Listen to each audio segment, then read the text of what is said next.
Tonight we step out into a storm so sharp you can almost taste the salt on your tongue. A lighthouse squats on the edge of the 19th century Atlantic coast, its tower hunched against black skies, its lantern beam slicing through mist as if it's doing battle with the darkness itself. The wind hurls sand in your face, and your coat feels 2 sizes too thin for the bite of this night. You're about to follow a keeper inside, but before you do, small reality check, you probably wouldn't survive long out here on your own. Forget TikTok withdrawals, frostbite would get you first. So, before you get comfortable, take a moment to like the video and subscribe, but only if you genuinely enjoy what I do here. And hey, I'd love to know, where are you listening from right now, and what time is it where you are? Now, dim the lights, and let's ease into tonight's journey together. You trudge up the narrow stairwell, the stone cold and damp under your boots, the lantern flame above whispering like a restless ghost. The keeper ahead of you doesn't look back. He's too busy making sure the light burns steady, his only weapon against the abyss swallowing ship's whole. And here's the thing, out here, supplies don't just run out, they run away.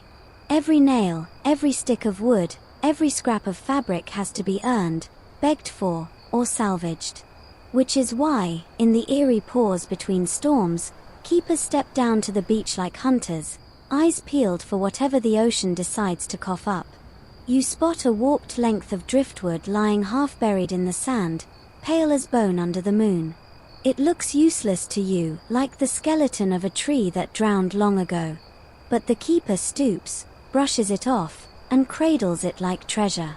To him, this twisted remnant is survival itself. Without it, there's no fire, no repair, no comfort. The driftwood tells its own story too.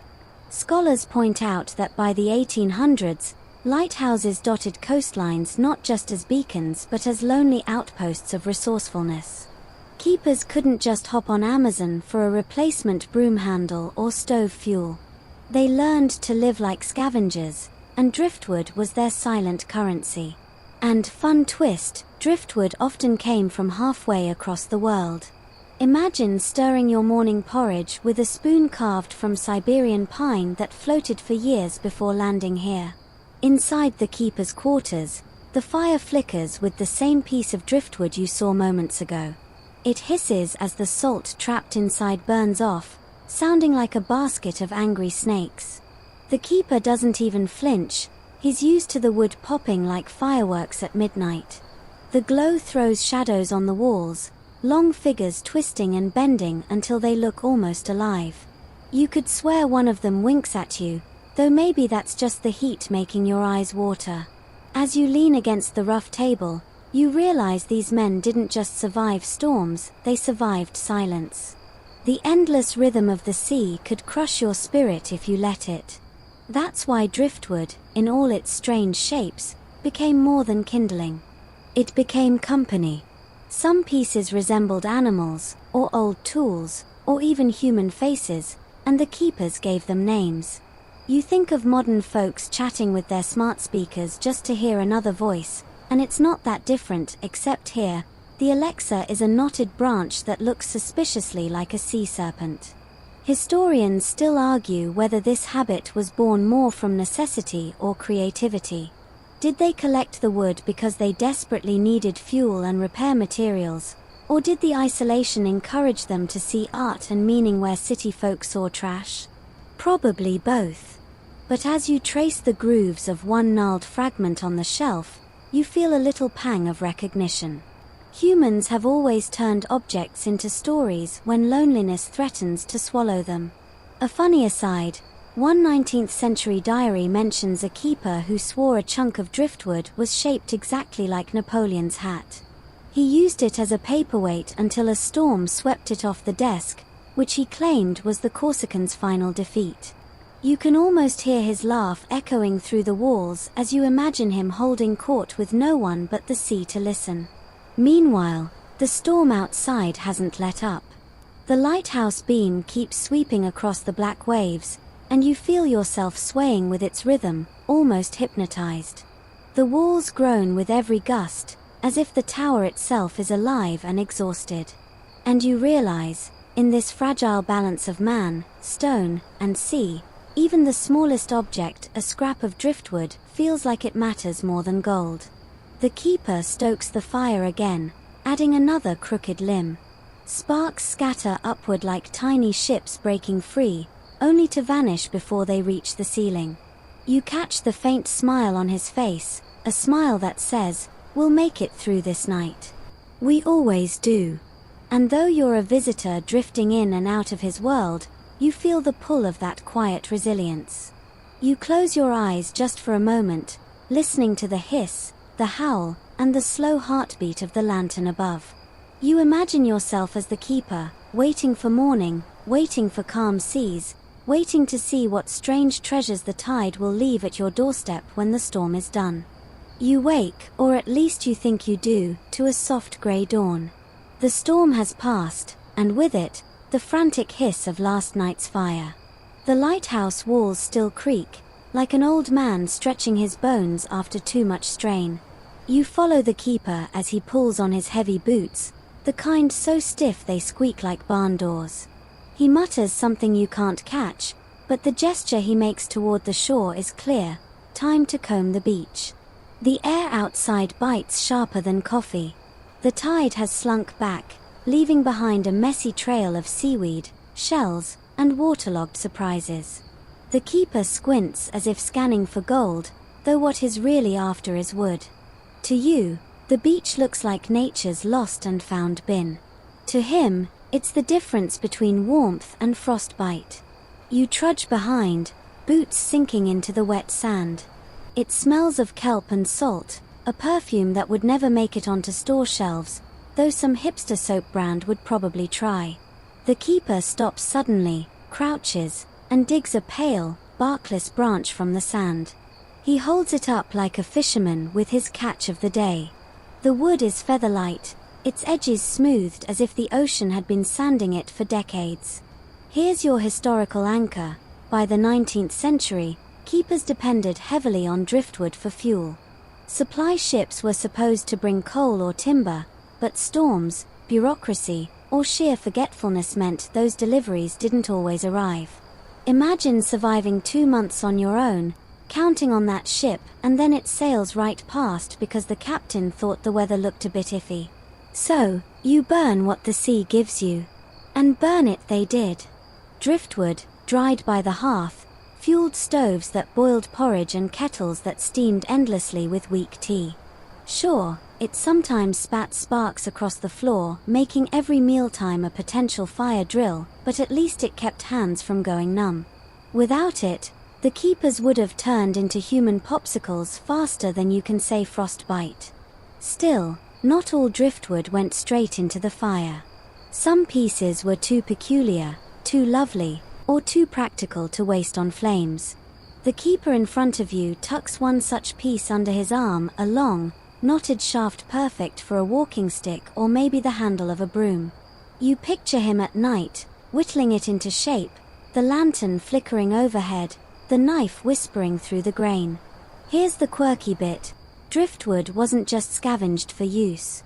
Some keepers believed certain pieces carried omens. A branch shaped like a crooked finger might be a warning of bad weather, one with a natural cross could be a blessing. Superstitions clung to these lonely men like barnacles on a hull, and you can hardly blame them.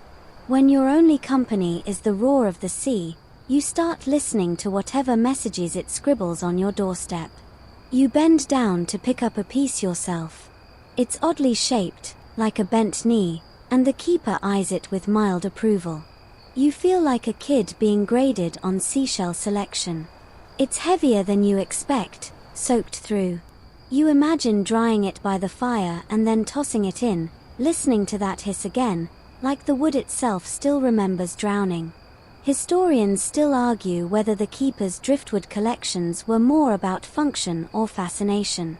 Were these men just desperate beachcombers, or did the sheer strangeness of the shapes speak to something deeper? Maybe both. A practical broom handle one day, a carved figurine the next. Even scholars can't agree where necessity ends and imagination begins. The keeper gestures further down the beach, and you see something larger, half a tree trunk, stripped bare by salt and sun. He waves his arms like a conductor, and you join him in hauling it across the sand. It's back-breaking work, but you sense his satisfaction. To him, this isn't just wood. It's warmth for weeks, tools waiting to be carved, maybe even furniture if he gets ambitious. You're basically dragging home IKEA before IKEA existed. And then there's the fun fact modern scientists like to toss in: driftwood didn't just come from nearby forests. Ocean currents carried logs across continents. Some pieces found in northern Europe had floated from North America, while others in the Pacific made journeys from Siberia. So when you're sitting by a fire of driftwood, you're warming your hands on wood that might have traveled farther than you ever will. Talk about a global traveler. By the time the keeper decides you've gathered enough, your arms ache and your boots feel like lead. He stacks the haul against the lighthouse wall with neat precision, almost like he's arranging books on a shelf.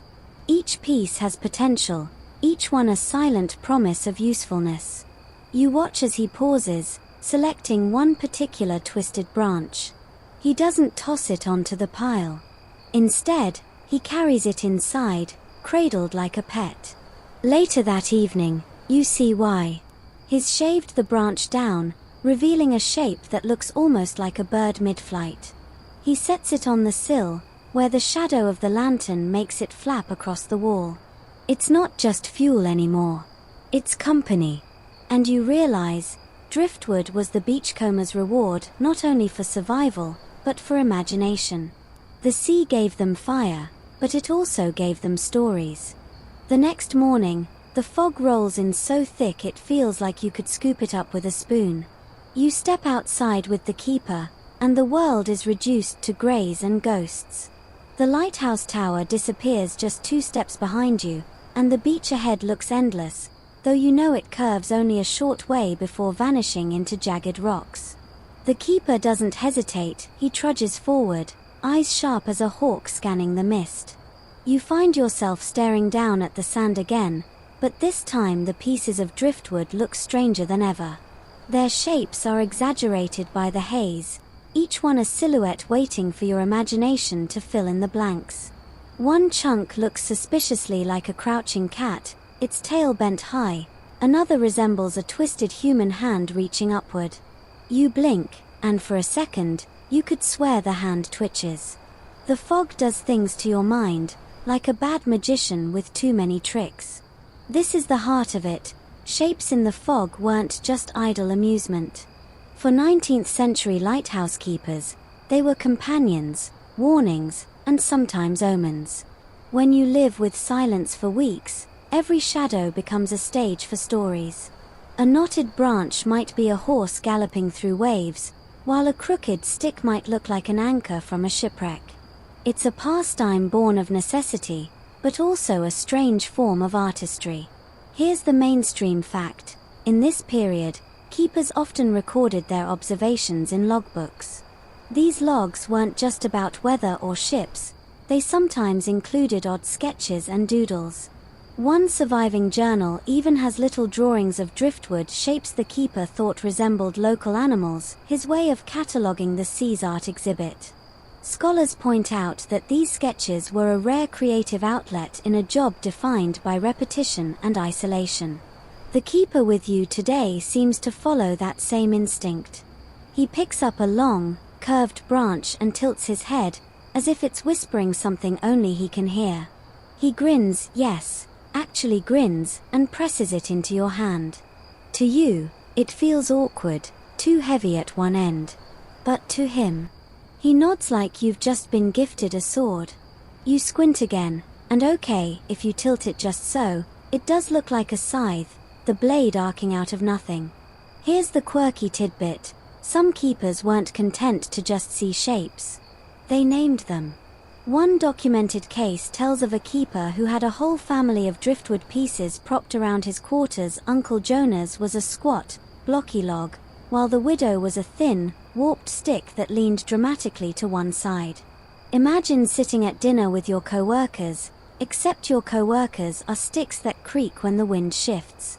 Historians still argue whether this tendency was evidence of slow-creeping cabin fever or simply human creativity flourishing under pressure. Was it loneliness driving men to turn wood into imaginary friends, or was it more like sculptors finding raw material in nature's accidents? Some say both. After all, who gets to decide where madness ends and art begins? You kneel by a particularly striking piece. It looks like a serpent mid-coil, jaws open, fangs ready. You can almost hear it hiss, though the sound might just be the sea pulling back over pebbles. The keeper crouches too, runs a calloused hand along its curve, and nods with approval. He doesn't say it aloud, but you get the sense this one will never be tossed on the fire. It's destined for the shelf, to cast shadows on the wall long after the fog lifts. And speaking of shadows, the lantern light inside the lighthouse turns those driftwood forms into living creatures at night. Imagine sitting by the stove, listening to the wood crackle, while behind you the wall comes alive with silhouettes. A bird with wings outstretched, a dog frozen mid-bark, a crooked man hunched as though whispering secrets. In the dance of shadow and flame, the keepers found company. You'd probably find nightmares, but hey, that's the charm. There's a touch of irony here too. You think of how kids today lie in bed and find shapes in the ceiling plaster, or how travelers look for animals in cloud formations. Same impulse, really. Only difference is, for the keeper, those imagined animals weren't just distractions, they were anchors for sanity. When the fog made the horizon disappear, the mind filled the emptiness with form. You both move further down the beach, the fog thinning just enough to reveal more pieces. The keeper stoops again, this time pulling out something with a hollow curve. He cups it to his ear like a seashell. Then, with exaggerated seriousness, he hands it to you. You play along, listening. What do you hear? The rush of distant waves, yes, but also a faint suggestion of whispering voices. You jerk it away, half laughing, half unsettled. He chuckles at your reaction, a dry sound like boots crunching gravel. That night, back inside, you notice the growing collection on the sill. Each piece is angled just so, as if curated for effect. And suddenly you get it, this isn't just scavenging. It's storytelling. The lighthouse is a stage, the fog a curtain, and Driftwood the actors. As the lantern beam keeps slicing across the dark sea outside, you feel the shapes staring back at you. Not in a threatening way, more like an old friend who doesn't blink. You close your eyes, the rhythm of the waves matching your breath, and you let yourself drift half in the fog, half in the shapes. The following evening, the sea is calmer, but the chill creeps into your bones like an unwelcome tenant. You pull your coat tighter, though it doesn't help much. The keeper, however, seems unfazed. He heads straight to the pile of driftwood you helped gather yesterday, selecting a few pieces with the same care you'd expect from a chef choosing vegetables at a market. Only instead of salads, he's planning survival. Inside the lighthouse kitchen, which is really just a stone box with a stove, he sets the driftwood on the hearth. He pokes around the ashes with practiced ease, then lays down the first branch. A spark catches, then a flame, and soon the wood begins to hiss. It isn't the polite crackle of a fireplace in a cozy inn, it's an angry sputter, as if the wood is scolding you for setting it on fire. Salt crystals trapped deep inside burst like tiny fireworks, and the smoke curls upward with a tang sharp enough to sting your eyes. Here's your hard fact. 19th century keepers often burned driftwood for heat and cooking, but it was notoriously temperamental. Salt in the wood caused sparks, and if it wasn't dried properly, the smoke was thick and acrid. Still, it was better than freezing. Coal deliveries were irregular, and inland timber too expensive to waste on men stationed in remote outposts. Driftwood was free, and when your budget is held together with string, free is the best flavor. The keeper places a pot of water on the stove, waiting for it to boil. The flames lick at the iron, throwing shadows across the walls. You sit nearby, and though the room is smoky, the warmth is almost luxurious compared to the damp stone of the tower above. The keeper lifts a spoonful of thin porridge to his lips, then gestures for you to try. It tastes, well, let's just say you wouldn't pay money for it, but when your stomach growls, it's a banquet. Here's the quirky bit. Some keepers swore driftwood fires had personalities. One might spit sparks violently, like an angry cat, while another burned steady and calm, like a faithful friend. Superstition again? Maybe. But when your dinner depends on the whim of burning sea junk, you start attributing moods to the flames. There are even stories of keepers refusing to burn certain angry pieces, setting them aside like unruly children who needed timeouts. Historians still argue whether these quirky accounts were exaggerated journal entries meant to break monotony or if keepers genuinely believed in the temperaments of their fuel. Either way, the image of a grown man giving a pep talk to a log before tossing it into the stove is too good not to picture. You lean back, watching the smoke snake toward the ceiling. It clings to your clothes, seeps into your hair, and will no doubt follow you to bed like an unwelcome roommate. Yet there's something oddly comforting in the smell. It's the scent of survival, of clinging to warmth on a desolate edge of the world. The keeper shows you how to dry the next load of wood. He stacks it neatly near the stove, close enough to absorb heat, far enough not to catch fire. He taps a piece with his knuckle, listening for the hollow ring that means it's ready to burn. It's a skill you'd never think to learn, but here, it's as important as knowing how to breathe. And sometimes, driftwood wasn't just burned raw. A few keepers discovered that charring the wood outside before bringing it in reduced the sparking. Others scraped off salt crusts like you'd peel potatoes, though with less enthusiasm. Nothing glamorous, just survival hacks, proto-life hacks, if you will. Imagine posting on a Victorian message board, "Pro tip, scrape your driftwood before burning, saves eyebrows." At one point, a particularly stubborn branch sends sparks flying across the room. One lands dangerously close to your sleeve, and you slap it out with all the grace of someone swatting an imaginary spider. The keeper chuckles, a low rumble that suggests he's seen far worse. Probably true, records tell of entire lighthouses nearly catching fire because of sparks from driftwood. Irony at its finest. The very fuel meant to protect you from the cold nearly destroying the beacon meant to save sailors. Later that night, as you drift toward sleep, you realize something. The fire isn't just heat. It's ritual. Each piece of driftwood thrown on the flames is a small victory, proof that the ocean hasn't beaten you yet. The hiss, the pop, even the smoke, all of it becomes part of a rhythm that carries you through long nights. And lying there, listening to the stove breathe like a tired dragon, you can't help but think, yeah, maybe those keepers weren't entirely wrong. The fires really do have moods. Tonight, yours is steady, whispering, almost friendly. And for now, that's enough. By the time dawn creeps back over the water, the fire has burned itself down to soft, glowing embers. The keeper, already up and about, because apparently, sleep is optional when you live in a lighthouse, nods toward a bundle he's tied together with twine. It isn't fuel this time. It's a collection of thicker, sturdier driftwood pieces, the kind that won't waste themselves in a blaze. Today, you're about to see how the sea's trash becomes the keeper's toolkit. You follow him outside where the light is pale and stingy. The air smells like wet rope and seaweed, the kind of scent that clings even after 3 showers. The keeper spreads the bundle on a flat rock, squats down, and chooses one piece that looks like it could have been a branch once, though the bark is long gone. With a small hatchet, he starts shaving away layers.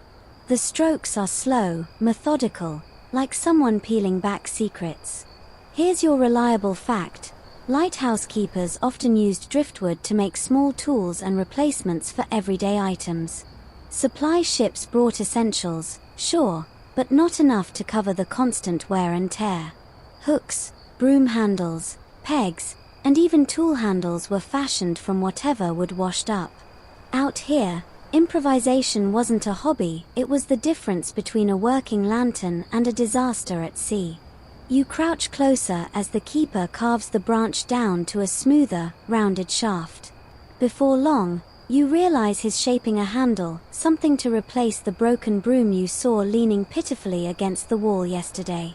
He fits it carefully, tapping it into place with the butt of his hatchet. And just like that, a broom that was ready for retirement has a new lease on life. Not glamorous, but when your job is to keep the floors clean enough that the inspector doesn't accuse you of living in a barn, it matters. Here's the quirky tidbit: some keepers got downright inventive. There are accounts of driftwood being turned into door latches, drawer knobs, and even makeshift hinges. One keeper reportedly carved a pipe stem out of driftwood, though judging by how salty wood burns, that must have been the smokiest, least enjoyable smoke break in history. Still, when boredom meets necessity, people try things. And sometimes those things work. Historians still argue whether keepers were genuinely skilled woodworkers or simply desperate improvisers. Were these men quietly practicing craftsmanship, or just hacking away until something fit? The surviving examples, rough, functional, and often uneven, don't quite settle the debate. Maybe it was both. Maybe necessity sharpens skill whether you like it or not. The keeper you're shadowing today clearly leans toward skill. He lifts another piece, this one crooked and gnarled. To your untrained eyes, it looks hopeless. But he squints, turns it over, and suddenly you see it too, a perfect curve for a hook. He carves, sands with a bit of rough stone, and then fastens it by the door. Before you know it, he's hanging his lantern on it, grinning like he's just invented electricity. You clap politely, because honestly, it is impressive. A thought sneaks in: modern folks pay good money for rustic, handmade decor. Here, in the 1800s, rustic wasn't an aesthetic, it was survival. You can almost imagine the keeper rolling his eyes if you explained Itsy to him. Why would anyone buy what the tide gives you for free? You spend the rest of the day watching as he turns more of the driftwood into small items. Pegs hammered into the wall to hang coats, wedges shoved under a wobbly table leg, even a handle for the pump that brings water up from the well. Each piece finds a purpose, and nothing goes to waste. You start to notice how he sets aside the more unusual shapes, though, saving them on a shelf. Those aren't for tools. They're for something else, something you'll learn about later. At one point, he hands you a knife and a short stub of wood. He motions for you to try. You hack at it with all the grace of a toddler cutting cake, and end up with something vaguely resembling a stick, which, frankly, it already was. The keeper raises an eyebrow, then laughs softly, not mocking, just amused. You've clearly failed your blacksmithing apprenticeship. As evening falls, he sets down his tools and examines the day's work. A broom handle, a hook, a wedge, and a pump lever. Nothing glamorous. Yet each one will make tomorrow easier, lighter. Out here, that's no small victory. And as you sit by the stove again, listening to another log pop and hiss, you realize something. Every piece of driftwood carries hidden potential. To you, it's just scrap. To the keeper, it's a Swiss Army knife delivered by the ocean. The sea may take, but sometimes, it gives back just enough to keep the light burning. By now, you've grown used to the rhythm of the lighthouse, the early rises, the smoky fires, the endless walks along the sand. But tonight feels different. The air in the keeper's quarters is thicker, not just with smoke but with something else, something softer. You notice the shelf above the stove where he's lined up his saved driftwood pieces. These aren't broom handles or pegs. These are something more. He pulls one down, a piece he's clearly worked on before. It's shaped into a small boat, the sail carved delicately from the grain. The edges are rough, sure, but there's a grace to it, a familiarity. He sets it gently on the table and gives you a look that says, "Pay attention." Here's the grounded fact. Lighthouse keepers often turned to carving in their spare time. With isolation pressing down like a heavy quilt, creative outlets became survival mechanisms. Many kept journals, some painted, but carving driftwood was especially common. It gave their hands something to do, their minds something to focus on besides the relentless sea. You run your fingers over the carved boat. It's warm from the fire, and the grooves are uneven but deliberate. The keeper shrugs, almost shyly, then pulls down another piece, a bird with wings outstretched. He places it by the boat, and suddenly the room feels less lonely. These little creations aren't just objects, they're companions, memories, perhaps even confessions made solid in wood. Here's the quirky tidbit. Some keepers became known for their carvings, and their families treasured them as heirlooms. One story tells of a keeper who carved faces into driftwood knots, each resembling someone from his past. When asked, he said they were visitors who kept him company during storms. Imagine sitting through a thunderous gale with a row of wooden faces staring back at you like a jury. It's comforting if you squint, creepy if you don't. Historians still argue whether these carvings should be seen as art or as simple hobbies. Were the keepers protofolk artists, their work undervalued until museums realized its charm, or were they just whittling to pass the time? Some museums call them maritime folk art, others label them domestic crafts. The debate lingers, but the fact remains, what started as idle hands became a legacy.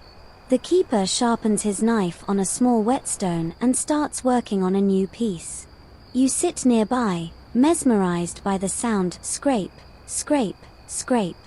The wood curls away in thin ribbons that fall to the floor like pale feathers. The shape emerges slowly, a tiny fish, fins fanned, mouth open as though caught mid-breath. He doesn't rush, and you sense that the act of carving is more important than the finished result. You decide to try again yourself, this time with a smaller block of wood he hands you. Your first attempt still looks like, well, a stick, but you persist. After an hour, you've managed something vaguely like a spoon. It's lopsided, shallow, and entirely impractical, but you can't help but grin. The keeper nods approvingly, and suddenly your crooked spoon feels like a medal. Later that night, the two of you sit by the fire, the carved boat, bird, and fish lined up on the table. Their shadows stretch across the walls, mingling with the driftwood shapes from the shelf. It's like being in a gallery curated by the sea itself, only admission is free and the lighting questionable. You think about modern art galleries, the kind where people tilt their heads and murmur about negative space. Here, the critique is simpler. Does it keep you sane through a storm?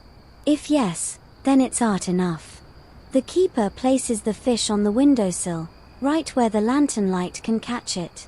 Outside, the waves crash endlessly, but inside, a small wooden fish swims forever in the flicker of firelight. And somehow, that feels like hope carved into wood. Another storm swells during the night, rattling the windows like impatient fists. You wake to find the keeper already pacing, muttering under his breath, glancing at the shelf where the carved driftwood sits in its crooked parade. He pauses, lifts one particularly odd-shaped piece, a gnarled branch bent like a question mark, and wedges it above the doorway. He doesn't explain, but his actions say enough. This isn't decoration. It's protection. Here's your sturdy fact. Many 19th-century lighthouse keepers, though tasked with the precise science of maintaining lights, carried a thick layer of superstition with them. From sea omens to weather lore, they leaned on traditions that predated charts and barometers. Driftwood, mysterious in its origin and shape, often became a charm, a silent shield against bad luck. You watch as the keeper sets aside another twisted fragment, this one resembling a cross. He nails it carefully above the bunk. He doesn't look embarrassed or playful, he looks dead serious. For him, the wood isn't just wood. It's a talisman against storms, accidents, and loneliness itself. Here's the quirky tidbit. Some keepers believed particular pieces carried spirits of drowned sailors. A branch resembling an arm, for instance, might be a warning not to go near the rocks. A piece with a knot shaped like an eye was sometimes placed in windows to watch the horizon when the keeper slept. Imagine lying in bed, drifting off while a wooden eye stares dutifully into the night. It's half comforting, half nightmare fuel. Historians still argue whether these superstitions were widespread practice or just isolated quirks. Some records make them sound common, while others dismiss them as exaggerations from bored keepers spinning tales for visiting inspectors. The truth likely lies somewhere in the fog between faith and folklore. The storm outside grows teeth, the wind howling like a wolf circling the tower. The keeper takes a driftwood carving shaped vaguely like a bird and sets it on the sill, murmuring something you can't hear. You're not sure if it's a prayer or just habit, but either way, the gesture makes the tiny room feel charged, as though the carved bird has been promoted to guardian. You sit by the fire, jumpy as sparks pop, and your eyes wander to the crooked piece above the door. It sways slightly with each gust. You wonder if it actually does anything, if wood soaked in brine and sun can really protect against the wrath of the sea. But then again, you remember your own silly rituals, lucky socks before an exam, knocking on wood to dodge bad luck. People cling to symbols when the world feels too big. Maybe you're not so different. The keeper tells you a story in his gravelly voice, half drowned by the storm. He speaks of another lighthouse where a keeper supposedly nailed a piece of driftwood shaped like a serpent above the door. After that, the station never lost a man in a storm. Coincidence? Probably. But you can see how, in the endless roar of the sea, such tales spread like gospel. You're not sure whether to laugh or lean closer. A part of you wants to joke, so, basically driftwood dream catchers? But the look in the keeper's eyes stops you. This is serious for him, a line between chaos and survival. Later, when the storm finally begins to loosen its grip, you notice how the keeper relaxes. He removes the bird from the sill, lays it back on the shelf, and exhales like he's releasing a held breath. He doesn't say the charms worked. He doesn't have to. In his mind, the proof is simple. You're still here. The lighthouse still stands. You lie down in the bunk, staring at the shadow of the driftwood cross above you. The storm outside fades to a steady hum, and you wonder if maybe the charm is working on you too. After all, you feel calmer, as if the shapes carved by the sea have taken some of your fear for themselves. And as your eyelids grow heavy, you can't decide if it's superstition or just the comfort of believing. By now, you've figured out that the keeper's driftwood stash isn't just random, it's curated, almost like a private gallery of survival and superstition. But what you haven't seen until today is how seriously these collections could become points of pride. Pride, as you soon find out, has a competitive streak. The storm has passed, leaving the beach strewn with new offerings.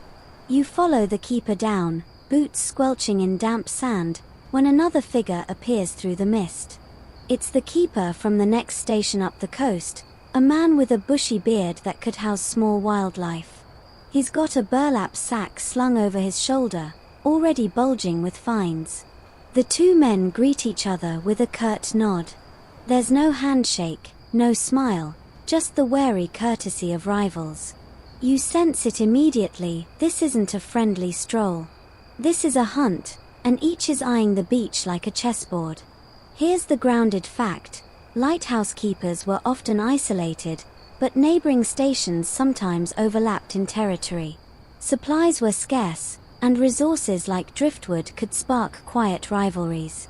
A good piece of wood meant warmth, tools, or even trade. To lose it to another keeper was like losing a paycheck. You watch as the bearded rival stoops suddenly and pulls up a gnarled piece shaped like a spiral. Your keeper's jaw tightens. He's seen it too, and for a moment, you wonder if they'll wrestle over it. Instead, The rival tucks it smugly into his sack and strides further down the beach.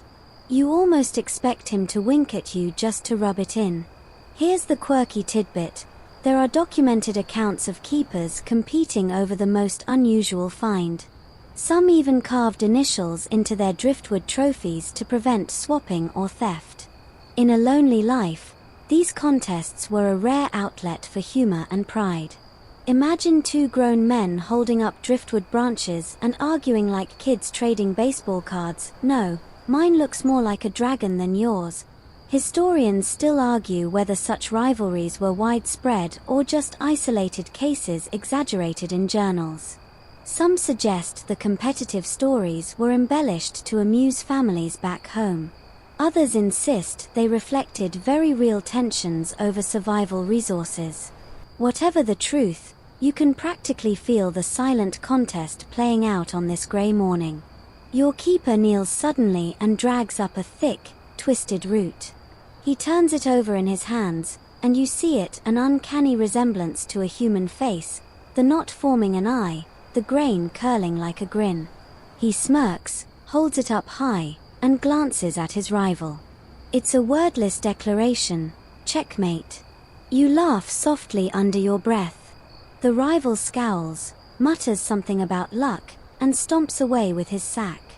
The keeper carries his prize back toward the lighthouse, holding it carefully, almost reverently. You get the sense this piece will not be burned, not carved into tools, not tossed aside. No, this one is for bragging rights. Back inside, he props the face-like root on the shelf where it stares down at you with eerie cheer. He pats it once, satisfied, then sits by the stove. His grin lingers longer than usual, and though he doesn't say a word, the message is clear. Today, he won. And you realize, driftwood collecting wasn't always just survival. Sometimes, it was about pride, rivalry, and the strange comfort of knowing you'd beaten the sea at its own game, even if just for a day. The face-like root still sits on the shelf the next morning, staring down at you with its crooked grin. It feels like a silent audience member, one that refuses to blink. You ask yourself if it's unsettling or comforting, and you can't quite decide. The keeper, though, seems content with his trophy. He even sets it near the logbook, as if daring future readers to interpret its smirk. Today, though, he shows you something different, how driftwood shapes aren't just trophies or tools, but messages. Not literal letters in a bottle, but stories etched into grain and knot, narratives imagined in the quiet hours. He picks up a long, smooth plank. It's scarred by deep grooves, maybe from rocks or barnacles. He runs his fingers over them like a blind man reading Braille. Then, he leans close and says softly, "Shipwreck." Just that one word, and you suddenly see it too. The plank could have been part of a deck, a mast, a railing torn from some unlucky vessel. Here's your solid fact. Driftwood often came from shipwrecks. Along with trees carried by rivers and currents, planks and timbers from broken ships washed ashore, ghostly remnants of maritime tragedies. Keepers, standing on lonely coastlines, couldn't help but wonder where each piece came from. Sometimes they even recognized ship timber by the cut or the fittings still embedded in the wood. The keeper pulls out another piece, this one smoother, lighter in color. He tilts it in the light, and the grain swirls in patterns like waves. "Far," he mutters. You realize he's guessing at its origins. Scientists today confirm what he intuits, that ocean currents carried driftwood thousands of miles. A piece in Scotland might have floated from North America. A log in Alaska might have traveled from Siberia. To a keeper with imagination, every branch was a message from distant shores. Here's the quirky tidbit. Some keepers spun wild tales about their finds. A plank with iron nails might be from a pirate ship. A crooked branch might be a relic of a cursed forest. One journal even claims a piece resembled a mermaid's tail, proof that sirens had been near. Were they joking? Maybe. But maybe, on a long winter's night, they half believed it. Historians still argue whether these stories were sincere attempts to make sense of their environment or simply a way to entertain themselves. Were keepers acting as amateur scientists, tracing wood to foreign lands, or were they storytellers weaving myths to fill the silence? The debate continues, much like the waves themselves. The keeper sets down the plank and picks up a small block. Its grain twists in such a way that, with squinting eyes, you see the outline of a map, lines like rivers, swirls like mountains. He laughs quietly and says, "Home." You wonder if he means his actual home, far away inland, or some abstract hope for dry land beyond endless water. Either way, the block becomes more than wood. It's a canvas, a letter written by waves. As you sit there, you start to notice it too. A stick becomes an arrow pointing seaward, a knot looks like an eye winking knowingly, a curl resembles a sail straining in the wind. The longer you look, the more the messages reveal themselves.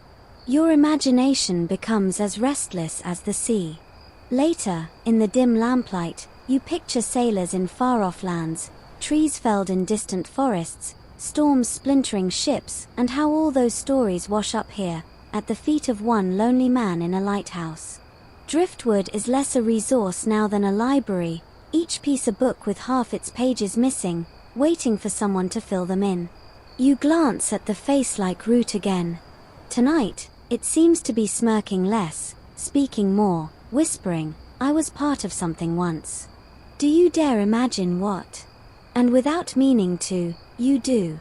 You wake to find the keeper at his table, not with a knife this time, but with a stub of charcoal. His sketching on scraps of paper, wobbly lines, outlines of birds, the curve of a sail. But in the center of it all is a driftwood piece, set upright like a model posing for its portrait. It's a knotted, twisted fragment, and in his drawing it's transformed into a towering tree. He doesn't speak at first, just scratches and smudges. Then he gestures for you to sit and hands you another piece of paper. "Try," he says. You look at the chunk of driftwood he's chosen for you. To your eyes, it's just a lopsided stick. But you put the charcoal to paper anyway, and slowly, awkwardly, it becomes a horse, or at least something that might pass for a horse if the viewer squints generously. You laugh, embarrassed, but he doesn't mock you. He just nods. In his mind, effort is the art. Here's your grounded fact. Lighthouse keepers often turned to creative pursuits during their long stretches of solitude. Some wrote poetry, others painted, and a surprising number tried their hand at sketching or journaling the objects around them. Driftwood, with its strange shapes, offered perfect inspiration. It was a kind of Rorschach test born of the sea. Here's the quirky tidbit. A few keepers were known to treat driftwood sketches like puzzles, passing them to family members as guess what this is games in letters. Imagine a Victorian child opening a letter from her father at a stormy lighthouse, peering at a scribbled blob labeled seal, and dutifully replying, "It looks like a potato, Papa." The Atlantic was vast, but humor shrank it down. Historians still argue whether such drawings should be considered genuine folk art or merely idle doodles. Some argue they reveal an underappreciated artistic culture among working men. Others dismiss them as the maritime equivalent of sketching in the margins during boring meetings. Either way, the act of creating clearly meant something to the keepers themselves. The keeper shows you another sketch, this one detailed, precise. It's a driftwood piece shaped like a wing, and has transformed it into a soaring eagle on paper. He even adds clouds, giving the illusion of flight. You realize he isn't just killing time. He's pulling meaning from the sea, giving shape to the formless. You try again with your own piece, and this time your charcoal lines turn the stick into a candle, flame flickering at the top. The keeper studies it, then gives a rare smile. "Light," he says, tapping the page, connecting your little doodle back to the great beam that sweeps the night from his tower. Hours pass without you noticing. The table fills with papers, the wood growing into forests, birds, ships, faces. The room feels alive with imagined worlds, all born from the salt-soaked scraps lying forgotten on the shore. That night, as the lamp above whirls and the sea growls, you think about how fragile this artwork is. The drawings could be lost with one careless ember from the fire, the carvings swallowed back into the tide. Yet maybe that's the point. Art here isn't about permanence, it's about endurance, the stubborn act of creation against silence and sea. As you drift to sleep, you remember your lopsided horse, still lying on the table, and smile. Perhaps it isn't so lopsided after all. In this place, imagination is survival, and driftwood is the spark that lights it. Morning fog curls around the tower like ghostly fingers, and the keeper is already trudging down the beach with a burlap sack. You follow, shivering in the damp air, until he stops at a driftwood heap half buried in sand. He begins sorting through it with the care of a librarian handling rare manuscripts. This isn't just collecting, this is trading. When the supply boat comes once a month, the keeper has more than logs and lamp oil to exchange. He carries a bundle of driftwood, carefully chosen, the smoothest planks, the oddest knots, the most uncanny shapes. Today he shows you how each piece might become currency. Here's your sturdy fact. Keepers in the 19th century often bartered with coastal communities or supply crews. Driftwood could be traded for candles, tobacco, flour, or small luxuries otherwise scarce on an isolated station. Timber was valuable, but unique shapes could hold even more worth, especially to collectors or craftsmen looking for curiosities. The keeper holds up a branch shaped like a shepherd's crook. He says little, but you can imagine a fisherman wanting it for a walking stick, or a sailor's wife polishing it into a wall ornament. Then he tucks it into the trade pile. Another plank, scarred with holes from shipworms, he sets aside with a shake of his head. Not worth it. Here's the quirky tidbit. Some supply crews apparently started friendly rivalries with keepers, bringing back stranger driftwood from other stations to compare. In a way, it became a collector's market long before eBay, men swapping misshapen branches like rare baseball cards, bragging about where they came from. Historians still argue whether driftwood bartering was common practice or just a handful of isolated cases. Some journals mention it in detail, while others skip it entirely, suggesting not all keepers had either the time or the knack. But watching your keeper, you believe the trade pile is as carefully curated as the lighthouse log. As the day wears on, he explains without words, just gestures and the occasional grunt, how each choice matters. A plank broad enough to become a shelf. Into the keep pile. A root twisted like a stag's antlers. Into the trade pile, someone inland might prize it. A chunk riddled with salt cracks. Tossed aside, left for the tide to reclaim. By afternoon, the piles stand sorted, neat as soldiers awaiting orders. You realize it's not only survival, not only superstition, but economy too. Driftwood is currency when coins are scarce, a means of bridging the gap between lonely keepers and the world beyond their horizon. That night, while the foghorn moans across the water, you picture the next supply run. The keeper will hand over his bundle, receive flour and sugar, maybe even coffee in return. And someone far away will take home a crooked stick, polish it, mount it, and never guess it once stood guard in a lonely tower against boredom, hunger, and the sea. You lie in your bunk, staring at the face-shaped root still smirking from the shelf. If only that piece could be traded, you think, it would fetch a fortune. But then you realize, no, this one will never leave. It's worth more than food or coffee. It's the keeper's secret coin, proof he's beaten the sea at least once. The supply boat has come and gone, leaving the tower with sacks of flour, a new coil of rope, and, to your surprise, a bundle of letters. The keeper opens them slowly, each one like a small relic from another life. You realize that for all his stoic silence, he has people out there, family, friends, maybe even children. And suddenly, driftwood takes on a new layer of meaning. Later, after the lamp is trimmed and the sea begins its rhythmic breathing, he shows you a shelf of small driftwood figures. You hadn't noticed them before, tucked in a shadowed corner. A horse, a little house, something like a bird if you tilt your head.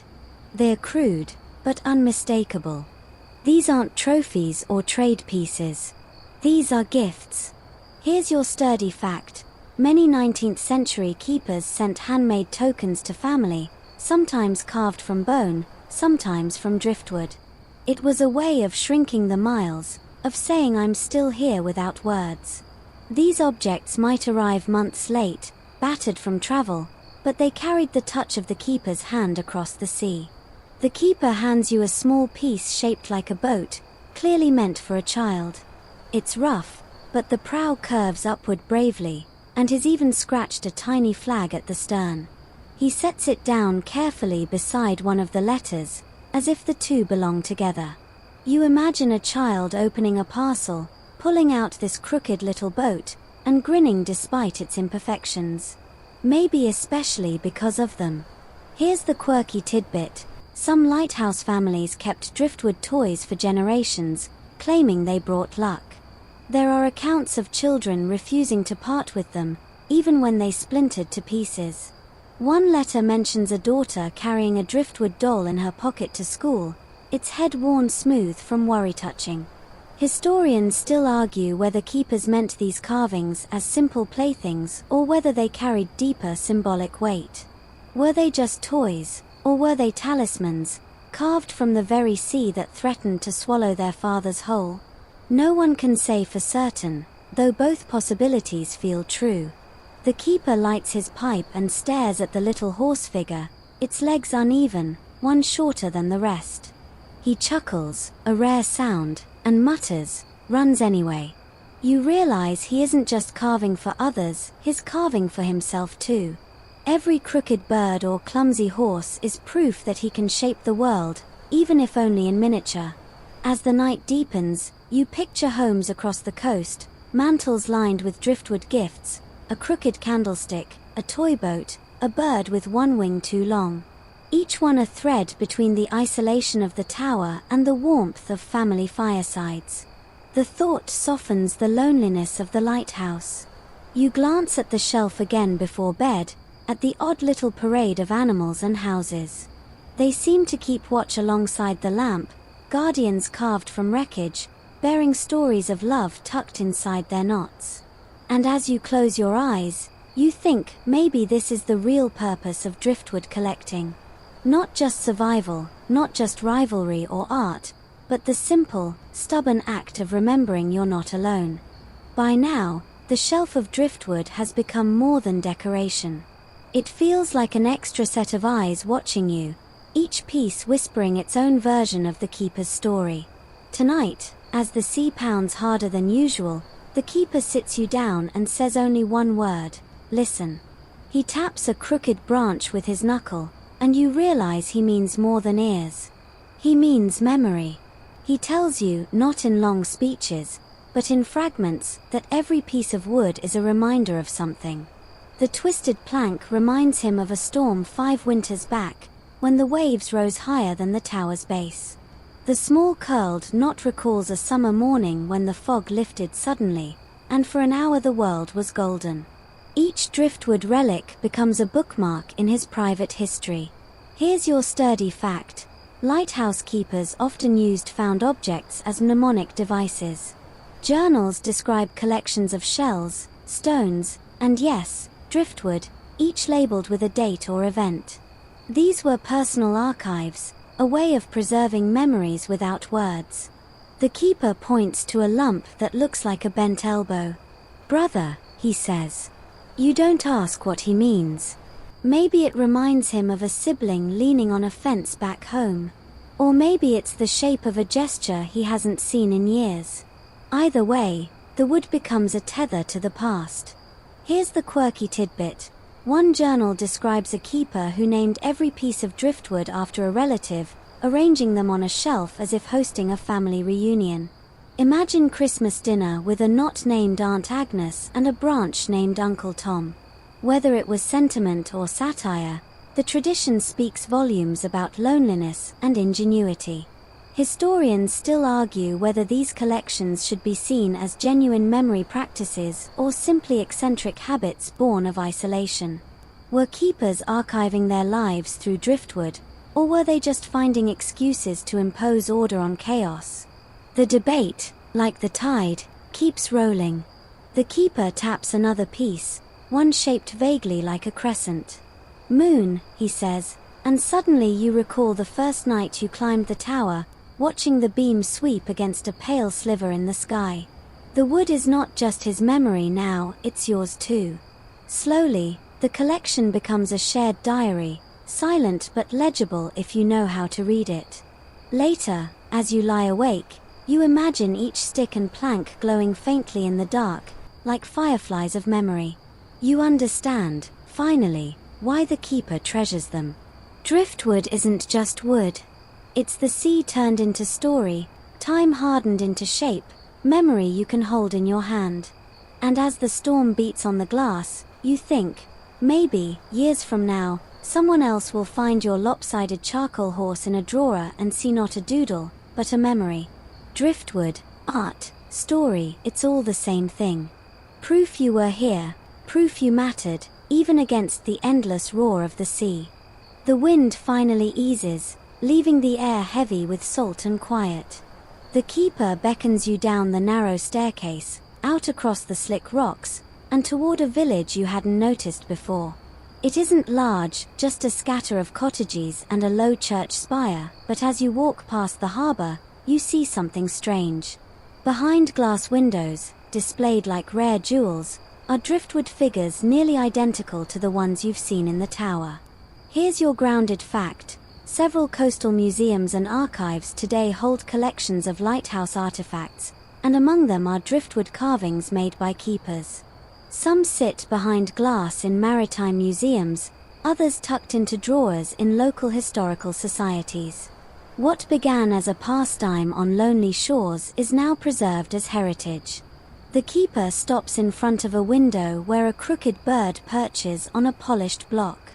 His face is unreadable, but his silence is louder than words. That bird looks almost exactly like the one on his shelf back at the lighthouse. You wonder if he carved it, or if it's the twin of one he once traded away. Here's your quirky tidbit. Some driftwood collections became so famous that local towns staged small exhibits, inviting villagers to come marvel at the sea's artistry. One account even describes a raffle where the prize was a particularly outrageous knot that resembled a man's profile. Imagine paying a penny to win grandfather's nose, now proudly mounted on a parlor wall. Historians still argue whether museums should treat such driftwood as art, anthropology, or mere curios. Is it fine folk craft, or just weather-beaten junk elevated by nostalgia? The debate continues, often dividing curators as fiercely as the storms divided land from sea. Inside the museum hall, you smell wax and varnish. Rows of display cases stretch ahead, each filled with strange silhouettes, hearts, faces, ships, beasts. Some are unmistakably carved, while others are untouched by knife or chisel, preserved exactly as the sea delivered them. Little brass plaques identify them: Whale, 1874. Angel Wing, 1889. You smile at the thought of the keepers behind those names, men who once walked the shore with eyes sharp for shapes. You picture them now, their ghosts pacing among the exhibits, grumbling at the labels. That's no angel, that's a duck, one might say. You almost laugh, earning a side glance from the museum attendant polishing the glass. The keeper doesn't linger. He moves slowly past the cases, gaze sweeping but never landing, as though each piece tugs at some memory too heavy to carry. For you, though, it's mesmerizing. The collections are time capsules, driftwood transformed from survival scrap into cultural artifact. As you step back outside, the gulls will overhead, and you realize something. Every crooked branch and twisted knot on display was once just flotsam, easily overlooked. It was the keepers who gave them meaning. Without their eye, their hand, their lonely imagination, these would still be nameless scraps. The museum doesn't just preserve driftwood. It preserves the keepers themselves. Walking back toward the tower, you glance at the sea, half expecting it to cough up another relic for the future. Maybe tonight's tide will deliver the next angel wing or grandfather's nose. And maybe, a century from now, someone else will peer at it behind glass and wonder about the hands that picked it up first. The lantern burns low, the sea sighs against the rocks, and the keeper leads you out for one last walk. The sand crunches beneath your boots, cold and damp, as the horizon blurs into a smudge of dawn. He carries no sack this time, no sorting, no trade piles. Just slow steps and a gaze sweeping the shore like someone memorizing it before goodbye. Here's your sturdy fact. By the late 19th and early 20th centuries, automation began to replace lighthouse keepers. Clockwork mechanisms, gas systems, and eventually electricity meant fewer men needed to stay in the towers. Whole traditions, polishing brass, recording weather, combing beaches for driftwood, began to vanish with them. The keeper bends, picks up a chunk of driftwood shaped like a curled hand, then lets it fall back. He doesn't pocket it. You realize this is different from every other walk. It isn't about collecting anymore. It's about farewell. Here's the quirky tidbit. When the last keepers left some stations, they carved their initials into driftwood and left it wedged in the rocks, like time capsules. A few have been found decades later, smoothed by tide but still legible, a kind of goodbye letter to the sea. Historians still argue whether automation was mercy or theft. Did it rescue men from isolation and danger, or did it strip away a calling rich in dignity and ritual? The debate swirls like mist, unresolved, because both sides are true. The keeper pauses at the tide line, watching gulls scatter. His shadow stretches long and thin, blending with the driftwood strewn like bones along the beach. You think of every plank, every carved bird, every silly face-shaped knot. Soon, such collections will be boxed in museums or left to rot in forgotten sheds. The tide of progress is harder than any storm. As you walk back, the tower looms grey, its light fading in the dawn. You feel the weight of endings pressing into the end of this night, the end of keepers, the end of driftwood walks that turned loneliness into art. But also, the soft truth that nothing is truly lost. The sea always delivers its stories, piece by piece, to anyone willing to stoop and listen. The keeper climbs the stairs for one last lamp check. You remain below, tracing the grain of a stick in your hand. It isn't carved, it isn't traded, it's just yours now. And that feels enough. The waves hush now, softer, like long breaths folding into one another. The tower behind you is still, its lamp no longer sweeping the sea, and yet the memory of it glows inside you, steady and calm. You sit in the sand, the air cool on your face, and watch the first pink wash of morning touch the horizon. Everything slows here, your heartbeat, your thoughts, even the restless tide. You think of the keepers who once walked this beach, bending for every crooked branch, lifting it as though it were treasure. They are gone now, but their driftwood remains, scattered in museums, perched on mantles, resting in shadowed corners of cottages. Little testaments to endurance and imagination, and the stubborn beauty of seeing more than just wood. The wind softens to a whisper, threading gently through the grass above the rocks. The gulls quiet. Even the sea seems to step back, leaving the shore bare and hushed. In this stillness, you feel how small worries shrink, how time stretches long, how endings are just another kind of beginning. Your eyelids grow heavier, your body sinking into comfort.